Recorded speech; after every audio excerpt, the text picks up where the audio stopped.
Look, moms, I know bouncing back after pregnancy ain't easy, but you absolutely can get your body, your strength, and your confidence back. My name's Khalil, and I've helped my wife Jasmine and hundreds of other women get their bodies back and tone up and feel like themselves again post-pregnancy. In the next few minutes, I'm gonna share with you 3 key ways how you can rebuild your core, how to tone your body with effective workouts, and how you can rebuild your confidence along the way, whether you just had your first baby or you've got grown kids. These tips are gonna help. First things first, after pregnancy, you need to recover your core. When you're pregnant during your second and third trimester, your body goes through something called diastasis recti, where your abs split apart to create room for the baby. Now, sometimes after you deliver, the abs never come back together. So you're left with this small gap in between. And I've seen horror stories of women who don't take care of this and they just power through it thinking they're gonna do thousands of crunches, and they end up building this scar tissue that makes this separation permanent. This separation does not have to be permanent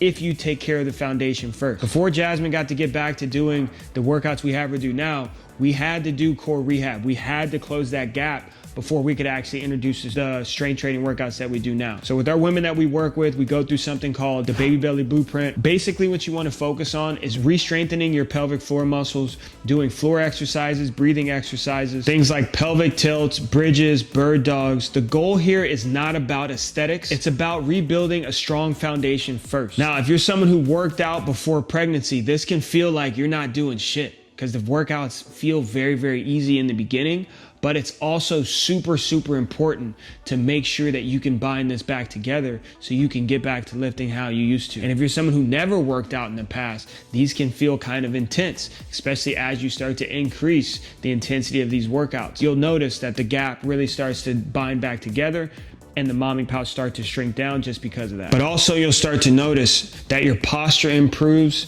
and you're protecting your lower back when you bind this back together, because now the abs are nice and tight. Now let's talk about toning. Now I always do quotes when I say toning because women seem to think the word toning is something different than putting on muscle when it's actually not.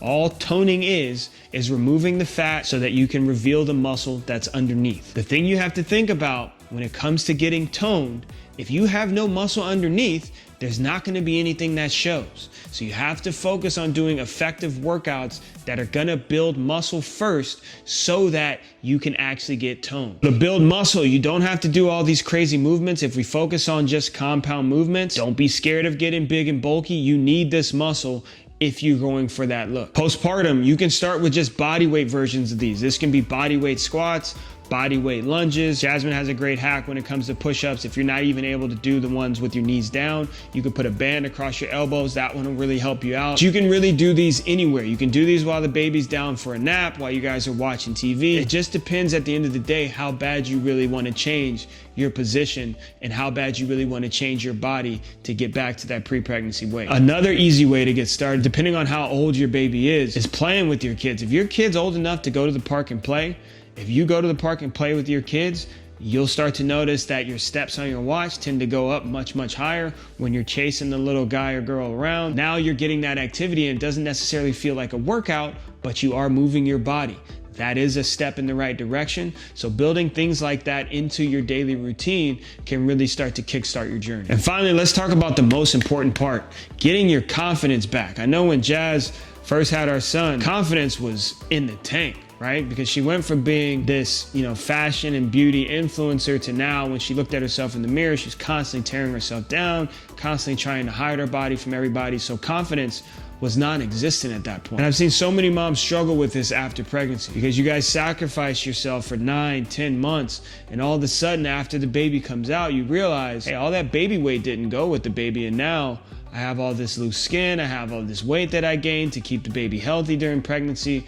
But now you're the one that has to deal with it, right? And now it feels like you guys get super, super low about that. But here's the thing, fitness is much more than just being toned again. It's about feeling good in your own skin again. It's about feeling like you can do hard things and overcome adversity. So start small with this, but celebrate the little wins as you get them. We've seen a lot of women, you come in, you get started, and at the start, maybe you lose 5 pounds, maybe you lose 10 pounds. But all of a sudden, when that 1 pound comes off, or even that half a pound comes off, Now you start diminishing your results. Now you start feeling like, well, yeah, I lost a half a pound, but it wasn't 5 pounds, so now I'm disappointed. Any progress is progress. Maybe the scale doesn't move at all, but maybe you put more weight on the bar. Or maybe this time you got 3 workouts in instead of the 1 workout that you got in last week. That's progress. You have to celebrate these small wins along the way. It's the only way you can start to build that consistency. If you can go through this next year focusing on getting 1% better every single day in any area, by the time that you get to the end of the year, you'll be 365% better than where you are right now. We see so often that some women are 100% great for 1 day or 1 week, even 1 month. And then the next month or the next day comes and they're at 0.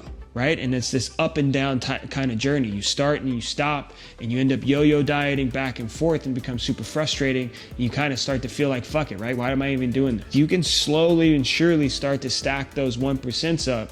You'll be miles and miles ahead of the person who's going up and down. Just to recap, start with rebuilding your core, making sure that you don't have diastasis, then focus on doing compound movement. Do not be scared of putting muscle on your body. You need that muscle for your metabolism. You also need that muscle to be toned and to get everything that you're looking for, so do not run away from the muscle. But lastly, focus on progress over perfection. Remember, 1% better on a daily basis will get you to where you want to be. If you need more support, personalized workouts, meal plans, and a community of women that are exactly like you on the same journey as you, check out the FitMama Club. I'm going to drop the link in the description below. Just go ahead and click it and check it out. And if this video resonated with you, go ahead and drop a like, and don't forget to hit that subscribe button. I'm committing to making much more videos like this for you guys. I know I'm not a woman. I know I'm not a mom just like you, but I have a ton of experience coaching moms just like you. So I'll see you on the next video.